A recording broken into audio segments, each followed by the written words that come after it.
주께서 이 종에게 허락하셔서 증거하라 하신 그 말씀은 그 어조와 내용과 목적에 맞게 온전히 증거케 하여 주시옵소서.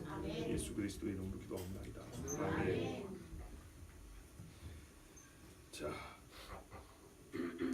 예수님이 육신으로 이스라엘 사람으로 나셨습니다.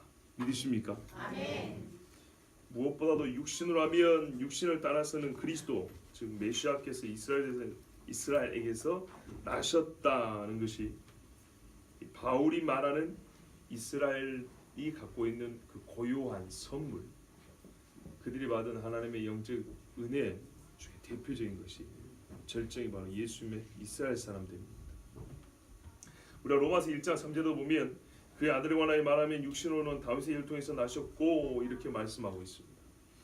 예수 그리스도께서는 당시에 큰 나라요 강성한 제국이었던 로마 사람으로 나지 않으셨습니다. 그 이전에 헬라 사람으로 나지도 않으셨고 페르시아 사람이나 바벨론이나 옛적의 애굽 사람으로 나신 것도 아니고 당대 사람들을 보면 작은 염소 떼와 같은 이스라엘 사람, 그것도 그 안에서도 우습게 하는 나사렛에서 무슨 선한 것이 날 수 있느냐 하는 그 동네에서 나셨습니다. 그렇기 때문에 아무도 예수님을 눈여겨보지 않았습니다. 그러게요. 우리의 구원자가 말이죠, 사람들이 눈여겨보지도 않는 그 동네에서 태어나신 거예요. 여러분, 내 혈통에서, 내 민족의 혈통에서 우리를 구원할 자가 태어났다. 그 자체가 여러분 생각하면 영광이 아닙니까? 이순신이 세계 유명한 장군인데 말이죠, 우리나라 사람이라는 것이 여러분 자랑이잖아요. 한글을 만든 세종대왕이 우리나라 왕이었다는 게 자랑이잖아요. 그런데 만군의 주 여호와, 그의 아들이 메시아가 우리 민족에서 태어났다. 이것이 영광이 안 되겠습니까? 그 자체로 영광입니다. 세종대왕이 우리나라 사람에서 우리는 한글을 쓰고 살잖아요. 예수님이 이스라엘 사람에서 그 사람들은 먼저 구원의 복음을 들었다는 얘기입니다. 갈라디아서 3장 16절 보면 이 약속들은 아브라함과 그 자손에게 말씀하신 것인데 여럿을 가리켜 그 자손들이라 하지 아니하시고 오직 하나를 가리켜 내 자손이라 하셨으니 곧 그리스도라 그랬습니다. 그 자손이 오직 하나라고 말한 그 자손이 그리스도라고 말합니다. 그분이 약속들의 내용이고, 그러니까 선조들이 받았던 여러 반복되는 약속, 아브라함도 받고 이삭도 받고 야곱도 받고 다윗도 받았던 그 약속의 내용이 바로 그리스도라고 하고요. 그 그리스도가 이스라엘부터 왔다. 말하면 선조가 하나님 앞에 택함 받은 것도 이스라엘이, 아니 메시아가 오게 하려고 그들을 부른 것이다, 택한 것이다, 이런 뜻입니다.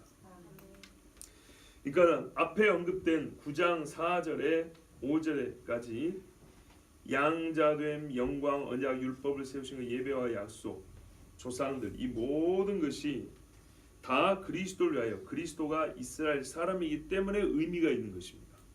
여러분 생각해 보세요. 율법이 그리스도 없이 무슨 의미가 있습니까? 제사가, 예배가 말이죠, 그리스도가 없다면 무슨 가치가 있습니까? 그리스도는 단순한 인물이 아니라 우리를 구원하는 기름 부음 받은 자, 중보자라는 말이죠. 그분이 없이 제사가 무슨 의미가 있냐고요. 짐승을 그 피 많이 흘려봐야 피 비린내만 나지 뭐 했을 겁니까? 그거를. 구원 없는 영광이 어디 있습니까? 이스라엘의 영광이 있다는 말이 도대체 그들이 무슨 휘황찬란한 역사가 있습니까? 세계 역사에서 이스라엘은 별로 기억해 주지 않습니다. 현대사에서나 기억이지 고대사에서 이스라엘 누가 기억해 줍니까? 그런데 메시아가 있기 때문에 그들의 영광이 있다고 말하지 않습니까? 이스라엘이 받은 바 선물들과 그들의 고유한 가치, 이스라엘됨의 가치, 그것은 유일하신 그리스도께서 이스라엘을 통하여 이 땅에 오셨기 때문입니다.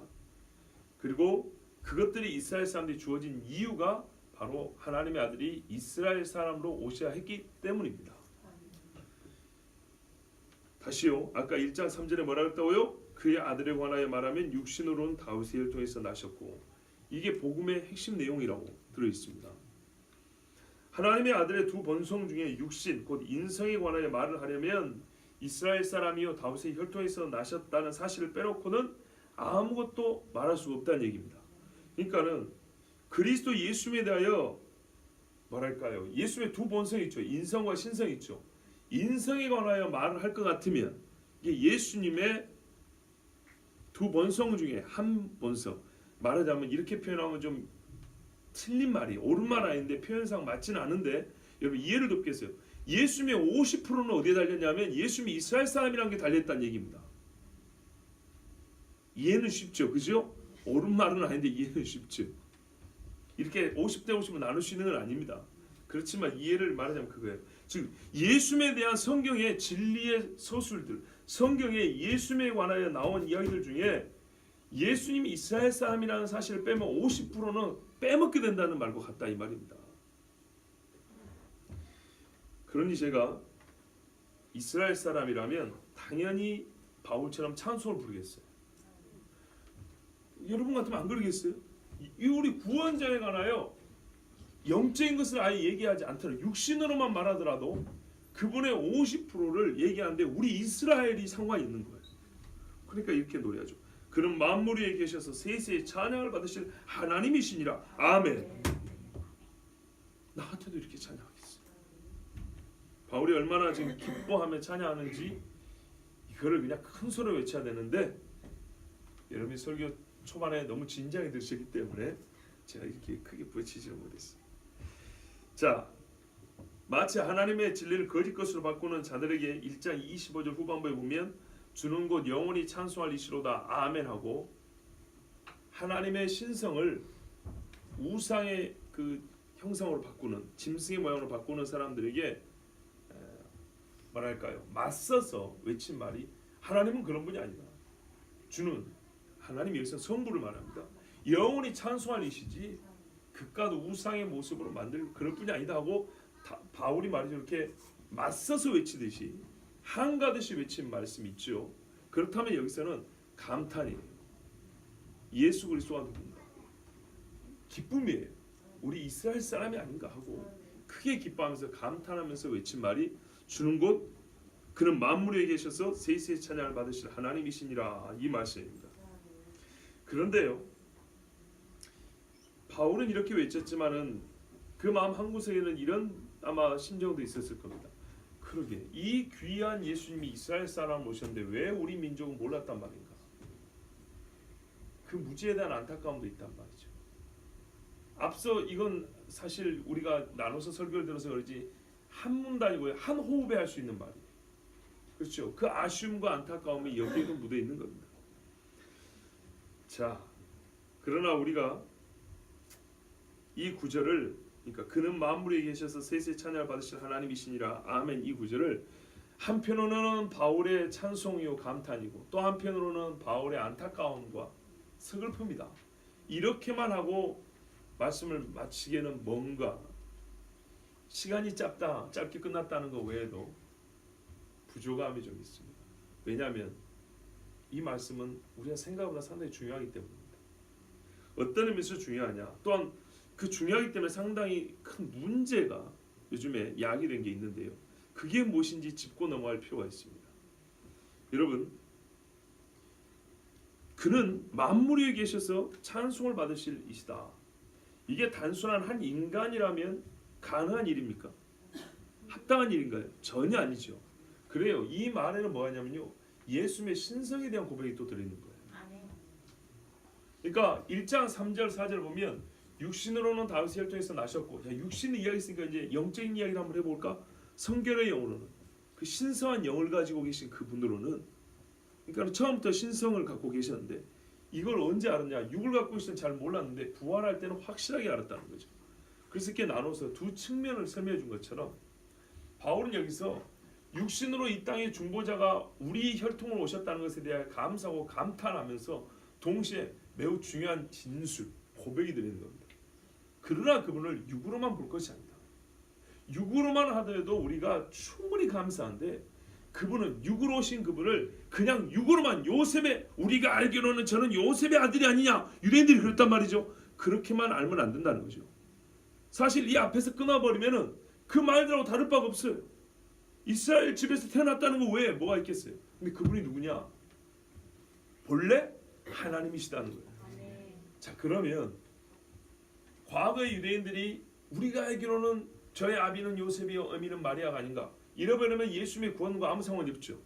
즉, 이 시대 사람들이 이 뒷부분을 무시해버리면 예수님이 만세 찬송을 받으실 하나님이시라는 이 신성을 무시해버리면 앞에까지 아무리 강조하자 사실상 신앙적 의미는 없는 것입니다. 자기들끼리만 좋고 만 거예요. 이스라엘 민족끼리만. 그런데 예수님이 하나님이시기 때문에 이스라엘 민족만 좋고 끝난 게 아니고 이스라엘로부터 시작돼서 온 천하 만민에게 기뻐할 소식이 전해졌던 거죠. 이해되시죠?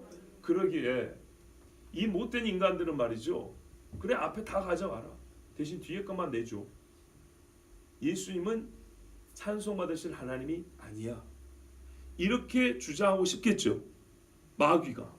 그리고 마귀를 따르는 사람들은 자기도 모르게 그렇게 성경을 읽어내려갈 가능성이 있겠죠. 실제로 그런 일이 벌어졌습니다. 그래서 이제 이 부분을 짚고 넘어야 된다는 거예요. 즉 예수님의 신성에 대한 도전입니다. 실제로 오늘날 성경 번역을 보면 교묘하게 예수님이 누군가에 대한 그 정체를 규명해 놓은 부분들을 서서히 빼가는 것을 삭제하거나 표현을 아주 애매하게 바꾸어 한 것을 볼 수 있습니다. 오늘 본문도 그와 같습니다. 여러분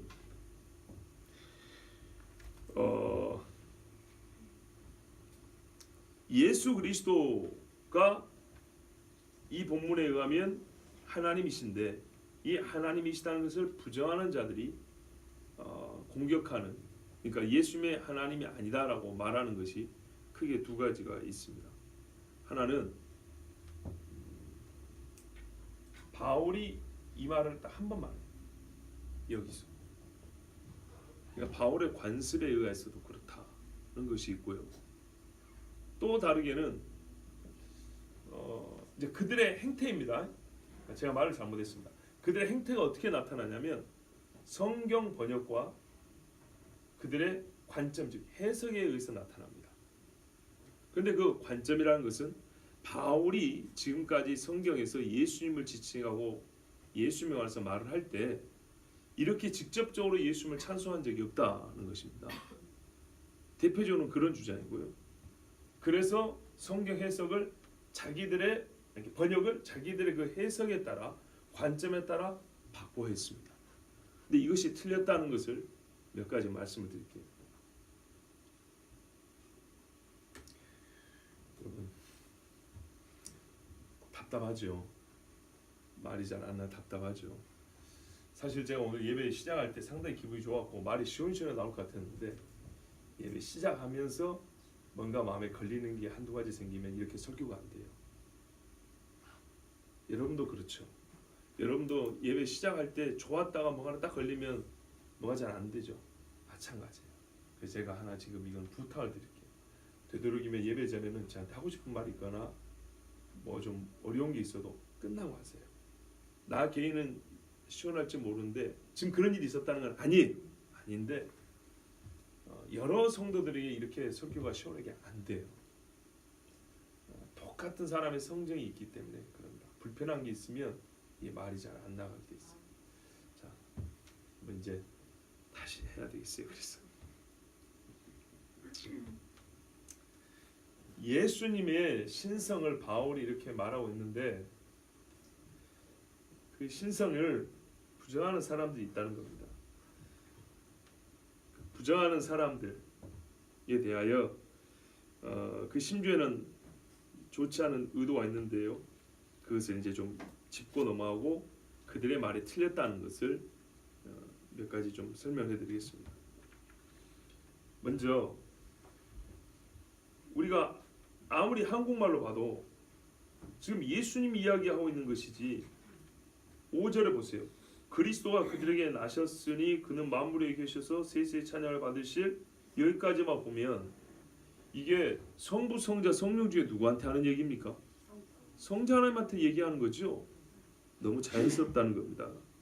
근데 1장 25절에 하나님, 성부 하나님께 대한 찬송이 나오지 않습니까?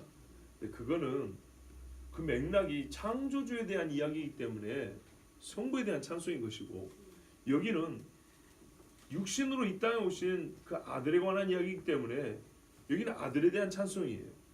찬송하리로다 찬송하리로다는 문맥이 똑같다고 해가지고 성부다 여기도 이렇게 해석하면 안 된다는 얘기입니다. 두 번째는요. 그는 그랬죠. 보세요. 그는 만물 위에 계셔서 그는 누구를 가리킬까요? 바로 앞에 있는 분을 가리키죠. 그렇죠? 예수님을 말합니다. 그리스도를 말합니다. 우리 한국 번역에는 좀 그렇지만 헬라어를 직역을 하면 요한복음 1장 18절 같은 경우도 어느 때든지 하나님을 보았던 사람이 아무도 없으되 아버지의 품속에 계신 누가요? 아들이 나타나셨는데 이렇게 돼 있는데 원래 말대로 하면 그 아들 그분께서 이렇게 돼 있다고요. 그분은 누구를 가리켜요?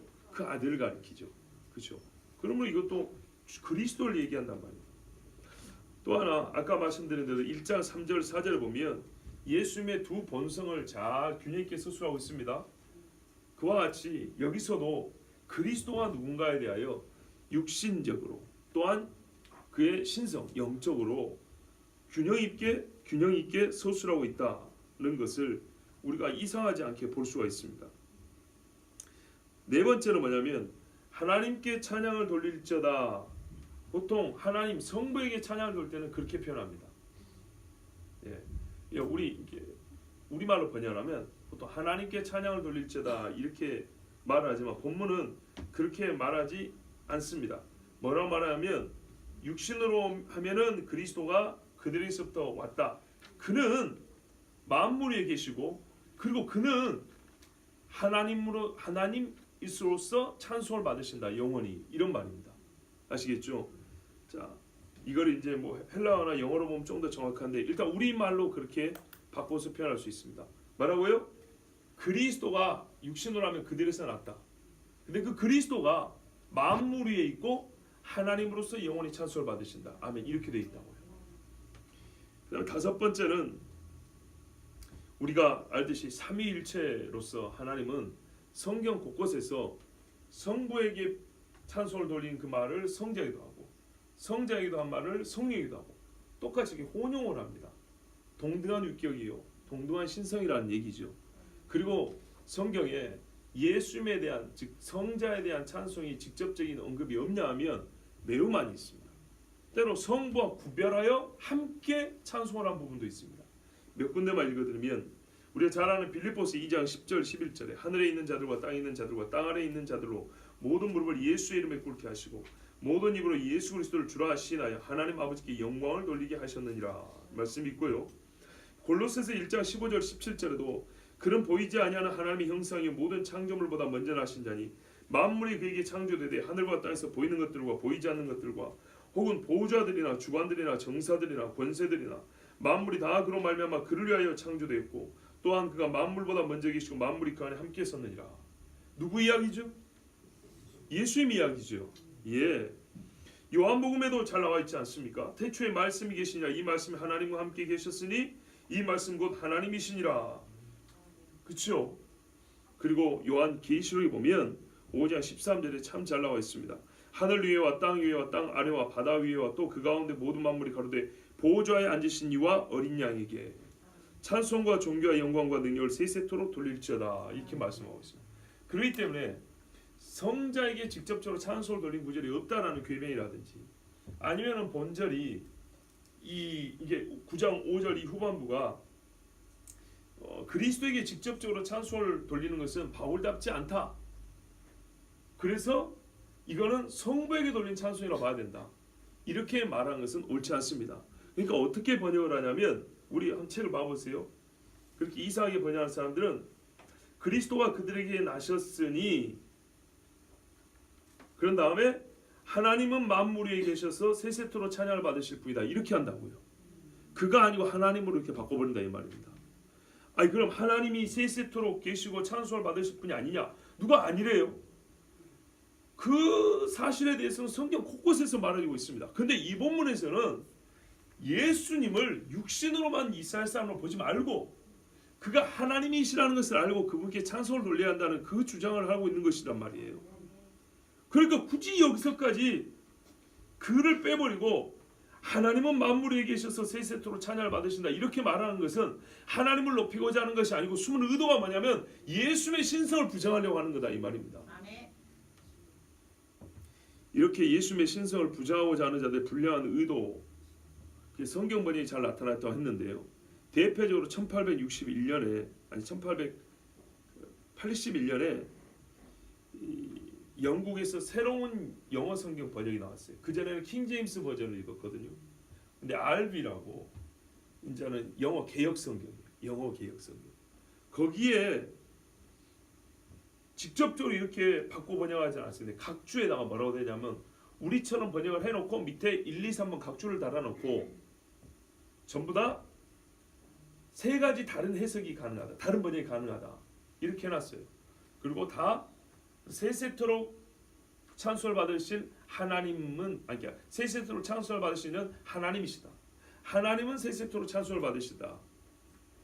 만유에 계신 하나님은 세세토록 찬송을 받으신다.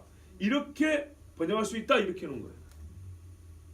세 개 중에 두 개는. 그리고 나머지 하나가 예수는 만유에 계신다. 그리고 마침표를 찍어버리고 하나님은 세세토록 찬송을 받는다. 이렇게 해놓은 거예요. 그러니까 예수님이 어디까지는 봐주냐? 만유에 계시다까지는 봐줘요. 그런데 찬송은 성부에게 이렇게 번역할 수 있다라고 1881년도에 그렇게 나누의 주에 따라 이렇게 1, 2, 3번 해놨어요.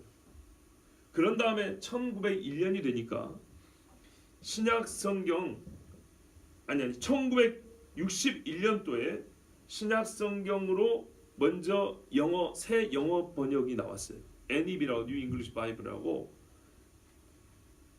번역이 새로 됐는데 여기에 그렇게 바꿔갖고 나왔어요. 그러니까 이렇게 바꾸려고 예고편을 보여준 거예요.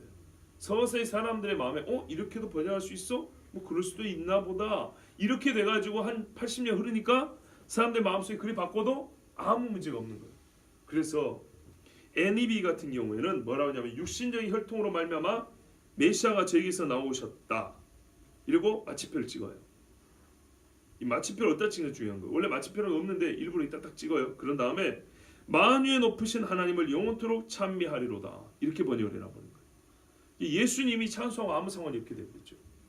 그러나 하나님을 찬송한다에 대한 불만이 없거든요. 그러니까 일반적으로 넘어가 버려요. 그리고 이 많은 것들을 이스라엘에게 주신 분, 그분이 성부시지. 그러니까 성부에 대한 찬양이 뭔 잘못이 있어? 이러고 넘어간다고요.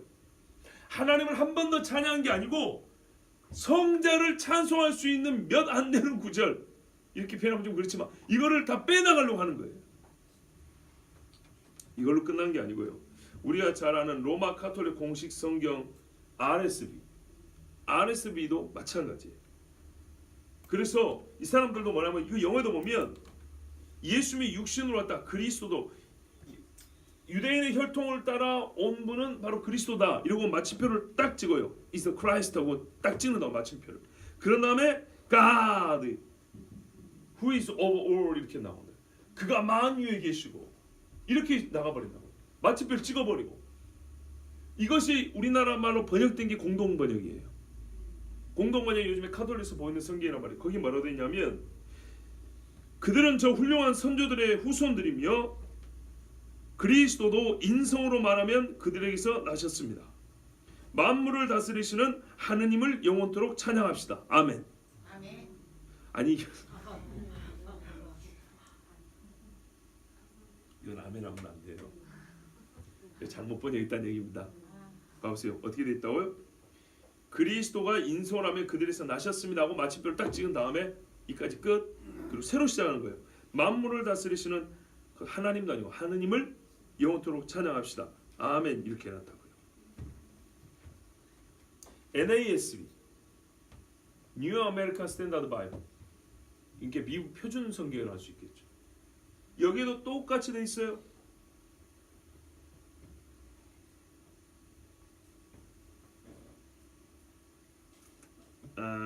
이건 아니군요. 이거는 마침표가 아니고 쉼표로 돼 있어요. 아니고요. 잘못 말했어요. 죄송합니다.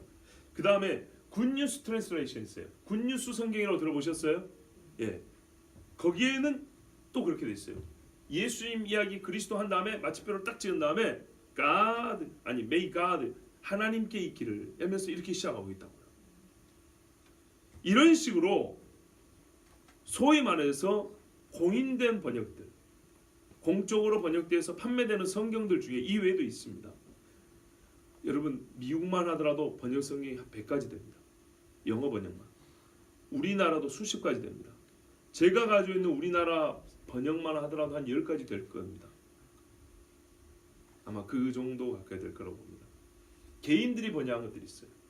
개인들이 번역한 것들도 훌륭한 것이 있는가 하면 아주 문제가 있는 게 있습니다. 우리 한국에서 유명한 그 영국 신학자 중에 윌리엄 바클레이라고 들어보셨어요? 예, 감사합니다. 안 듣는 게 나을 것 같아요. 이 바클레이라는 사람이 유명한 사람인데 영국에서는요. 이 사람은 이 마귀도 구원받는다는 만유구원론자입니다. 그 만유구원론자는 엄밀히 말하면 예수님의 대속에 대해 잘 모르는 거죠. 근데 그분 같은 경우는 영국에서 상당히 유명한 사람인데 그분이 개인적으로 신약 성경을 번역할 때도 바꿔서 번역을 해놨어요.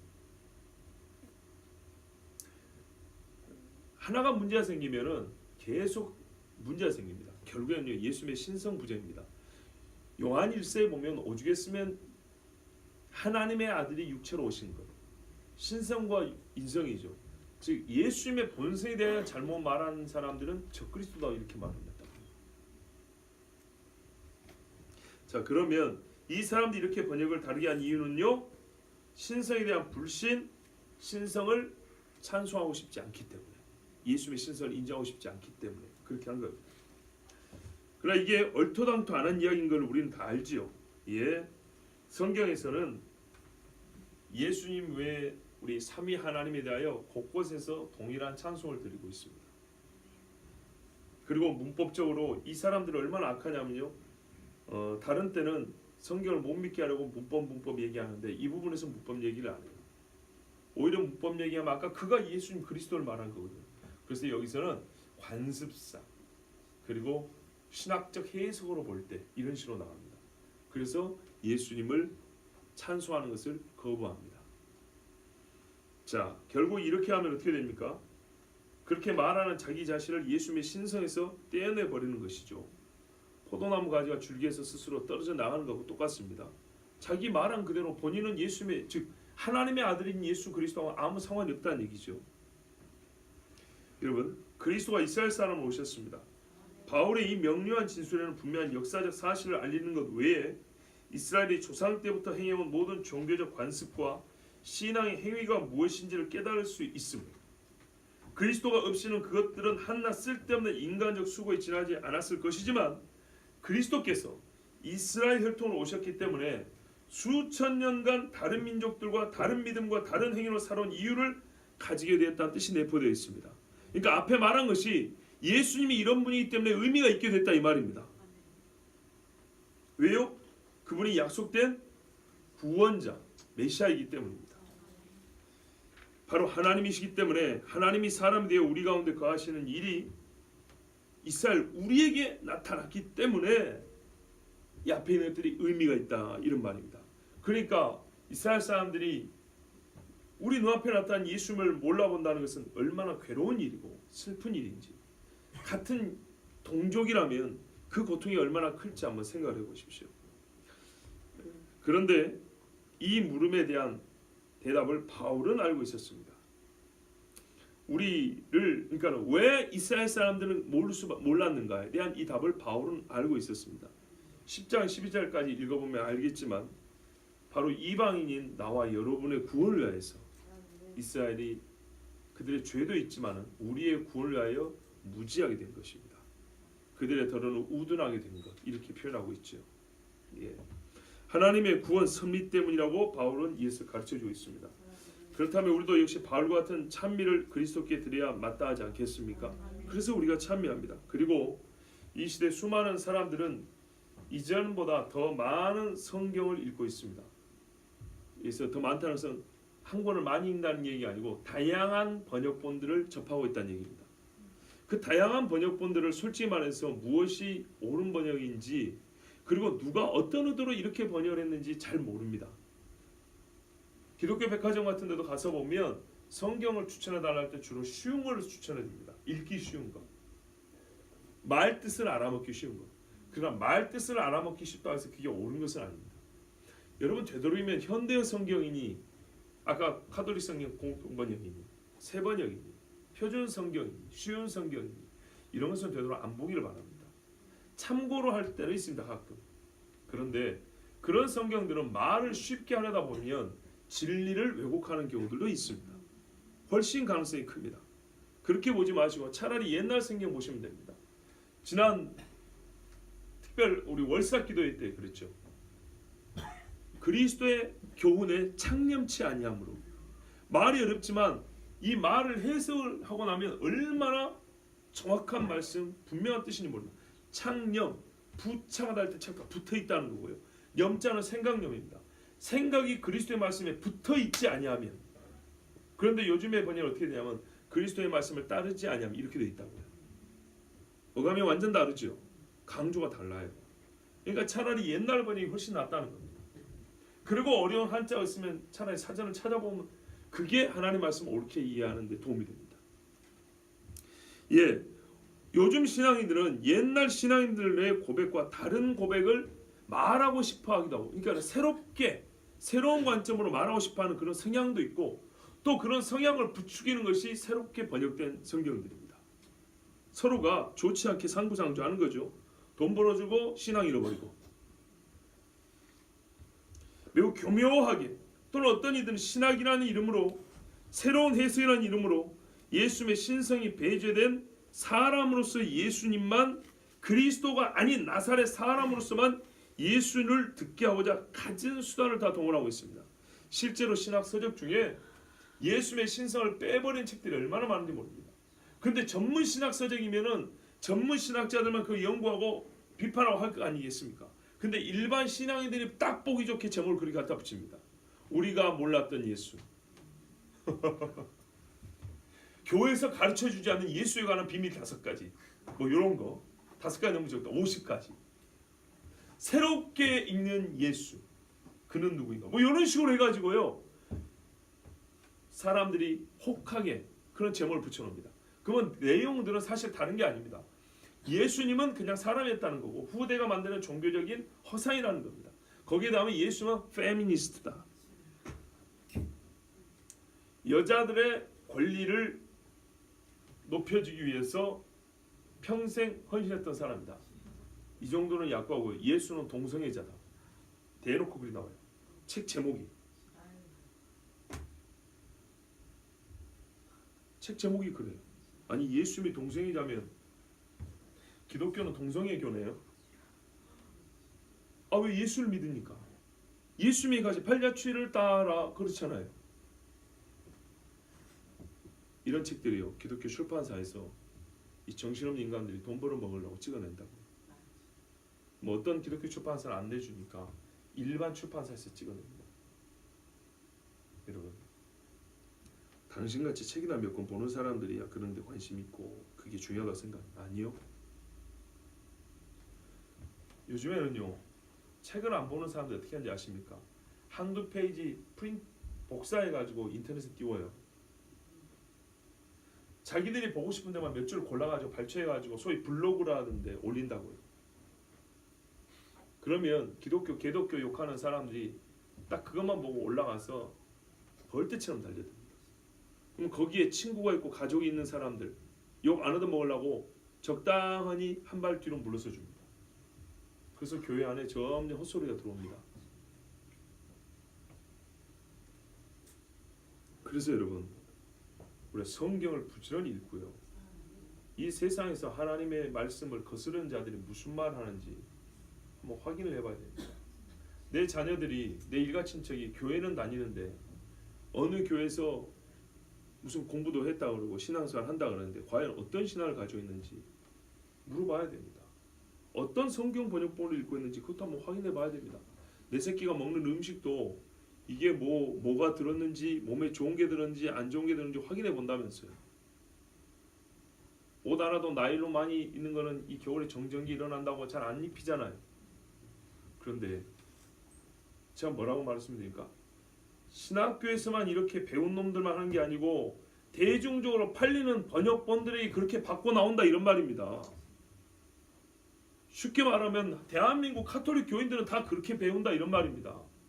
이 본문을 읽을 때 아시겠죠? 가톨릭 교인이 몇 명입니까 우리나라에? 수백만입니다.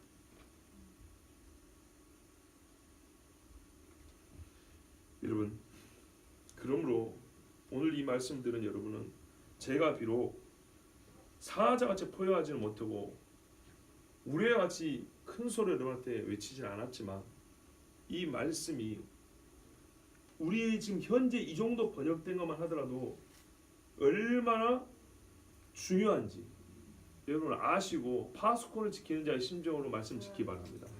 여러분 개역 개정의 밑에 봐보세요. 나누지 뭐라고 하냐. 각주 1번 또는 만물 위에 계신 하나님께 세세의 찬양이 있으려 이렇게 놨죠. 보세요.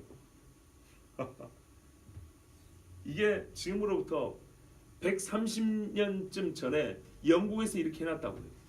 그래갖고 그 다음에 번역할 때 이거를 본문으로 집어넣었다고요. 아시겠습니까? 그럼 우리나라도 지금 이렇게 해놔가지고 이래? 또 되게 그런 사람도 있거든요. 밑에 각주를 더 신뢰하는 인간들이 가끔 있거든요. 여러분 중에 누군가도 젊을 때 아마 그랬을 겁니다.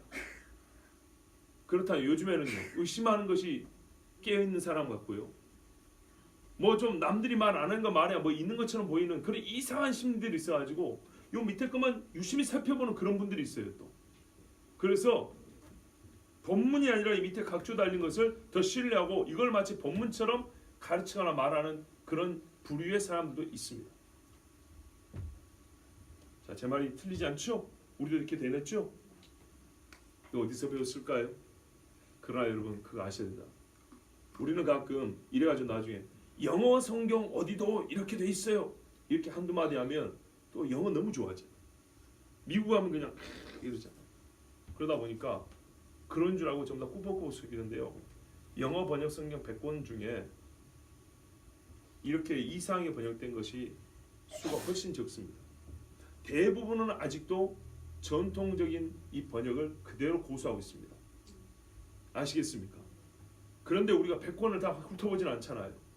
제가 오늘 아침에 한 10개 정도를 훑어봤어요. 그런데 그 중에 아까 제가 인용한 거 있죠? 한 2개 정도. 요 정도, 그러니까 비율이 이 정도예요. 잘못된 번역이 많아봐야 10% 한 20% 정도 되고 나머지는 옛날 조상들이 번역했던 대로 그대로 번역해 보고 있습니다. 영어도 그래요. 그러니까 누군가 와가지고 아는 척하면서 야 영어 번역에는 말이야 요 밑에 각주처럼 이렇게 번역이 돼 있어. 우리도 번역 바꿔야 돼. 이렇게 말하면 치세요. 괜찮아요. 그건 주의가 안 될 거예요. 우리 지금 봐줄 거예요. 왜? 예수님의 신성을 가리고 하나님을 한 번 더 성부를 한 번 더 찬양한다는 게 아니고 성자 예수의 신성을 부정하여 그분을 찬송을 못하게 하는데 그거 한 대 맞고 정신 차리면 다행이죠. 여러분 성경 번역 일반인들에게 뭐가 그리 중요한가? 아니요. 중요합니다. 밥 한 끼 먹는 것보다 훨씬 중요합니다. 이것 때문에 망한 사람이 얼마고요. 이것이 대중화되면 교회 신앙은 흐트러집니다. 지난 금요일 새벽에 들은 분도 알겠지만 다른 교회에서 하나만 바뀌면 각이 이렇게 벌어집니다. 나중에는 걷잡을 수 없습니다. 한마디로 이렇게 하는 의도가 뭡니까? 교회에서 그리스도인 예수를 없애버리자 하는 것입니다. 궁극의 목적은 그겁니다. 그러므로 근데 이 모든 것들은 어디서부터요? 성경을 변개하는 데서부터 시작이 됩니다. 그러므로 본래의 성경, 본래의 바른 번역을 잘 지키고 믿음을 지켜 나가시 바랍니다. 기도하겠습니다.